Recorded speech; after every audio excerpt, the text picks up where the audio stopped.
ममता सरकार को supreme court से लगा बड़ा झटका, कोर्ट ने जारी किया नोटिस। सुप्रीम कोर्ट ने कहा ईडी अधिकारी पर दर्ज एफआईआर पर रोक, सीसीटीवी फुटेज को रखे सुरक्षित। तुषार मेहता का बड़ा आरोप, कहा ममता ने चुराए सबूत, मामले की हो सीबीआई जांच। ममता सरकार और कपिल सिब्बल को सुप्रीम कोर्ट ने लगाई कड़ी फटकार। कोलकाता में आईपैक छापेमारी मामले में ममता सरकार को सुप्रीम कोर्ट से बड़ा झटका लगा है। दरअसल आपको बता दें कि सुप्रीम कोर्ट ने बंगाल की ममता सरकार को नोटिस जारी किया है। कोर्ट ने मुख्यमंत्री ममता बनर्जी, बंगाल के डीजीपी और पुलिस कमिश्नर को ये नोटिस जारी कर 2 हफ्तों के अंदर जवाब मांगा है। कोर्ट ने ईडी के अधिकारी पर दर्ज बंगाल पुलिस की एफआईआर पर भी रोक लगाई है और 8 जनवरी को आईपैक के ठिकानों पर हुए रेड की सीसीटीवी फुटेज को भी सुरक्षित रखने का आदेश दिया गया है। आपको बता दें कि इस दौरान सुप्रीम कोर्ट ने ममता सरकार और उनकी ओर से पेश हुए वकील कपिल सिब्बल को भी कड़ी फटकार लगाई और कहा कि अगर हम इस मामले में दखल नहीं देंगे तो राज्य में अराजकता फैल जाएगी। आपको बता दें कि इस सुनवाई के दौरान ईडी की तरफ से पेश हुए additional solicitor general SV Raju और सॉलिसिटर जनरल तुषार मेहता और ममता सरकार की ओर से पेश वकील कपिल सिब्बल के बीच जोरदार तीखी बहस भी देखने को मिली।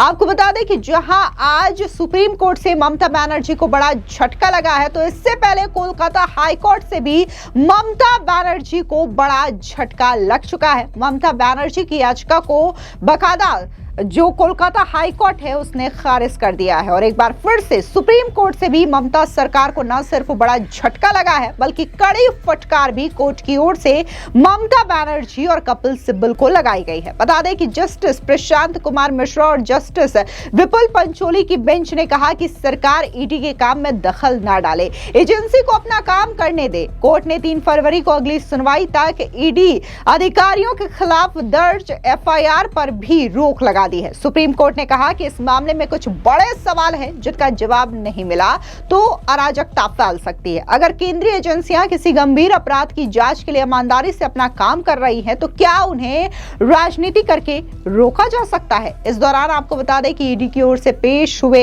एसजी तुषार मेहता ने कहा कि मुख्यमंत्री ममता बनर्जी आरोपी हैं और उन्होंने डीजीपी की मिली भगत से सबूतों की चोरी की है। अगर बंगाल में किसी एफआईआर की जांच होती है तो कुछ नहीं होगा, इसीलिए मामले में सीबीआई जांच की आवश्यकता है। यानी कि एक बार फिर से इस मांग को दोहराई गई है कि इस पूरे मामले को लेकर के सीबीआई जांच होनी चाहिए। अब इसको लेकर के जो ममता बनर्जी के वकील हैं कपिल सिब्बल, उन्होंने भी दलील रखी और कहा कि ये जो आरोप है वो पूरी तरीके से झूठ है और आईपैक डायरेक्टर प्रतीक जैन के लैपटॉप में चुनाव से जुड़ी सारी डिटेल्स थी। ईडी वो जब्त करना चाहती थी मगर ममता बनर्जी सिर्फ उनका आईफोन लेकर के वहां से गई थी। सीएम ने रेड में किसी भी तरीके का दखल नहीं डाला है। इस बीच कपिल सिब्बल ने यह भी सवाल उठाया कि कोयला घोटाले में आखिरी बयान फरवरी 2024 में रिकॉर्ड किया गया था, तब से ईडी आखिर क्या कर रही थी? चुनावों के समय अचानक कार्रवाई क्यों?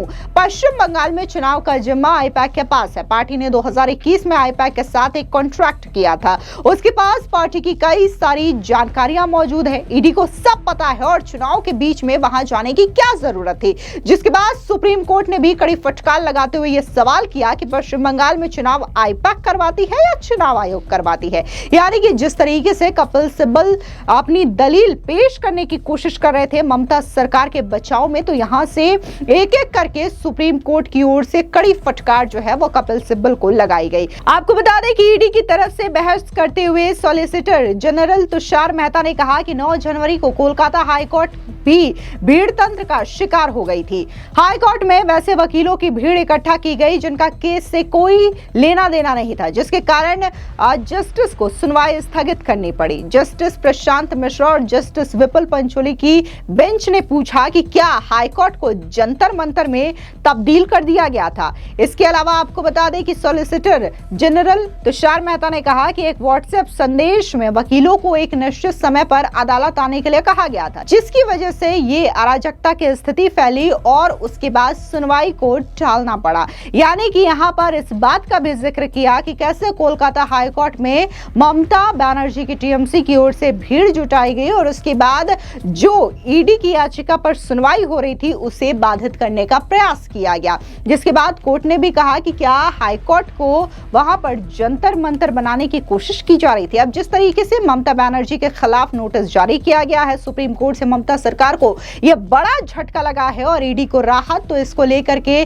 बीजेपी ने ममता बनर्जी पर जोरदार तरीके से वार किया और सीधे तौर पर बीजेपी का कहना है कि ये ममता के लिए करारा तमाचा सुप्रीम कोर्ट की ओर से है। क्या कुछ बीजेपी के नेता दिलीप घोष ने कहा इस नोटिस को लेकर के, इस पूरी सुनवाई को लेकर के, सुनिए। ईडी का जो साथ हो रहा था उसमें उन्होंने जिस प्रकार व्यवधान डाला और जो करतूत किया है, फाइल को छीन कर ले गई है, किसी मुख्यमंत्री को शोभा नहीं देता है। लोकतंत्र में इसका कोई जगह नहीं है और ये बहुत बड़ा गुनाह है। उसके साथ साथ उनके जो ऑफिसर उनके साथ गए थे ये भी इसके बराबर दोषी है।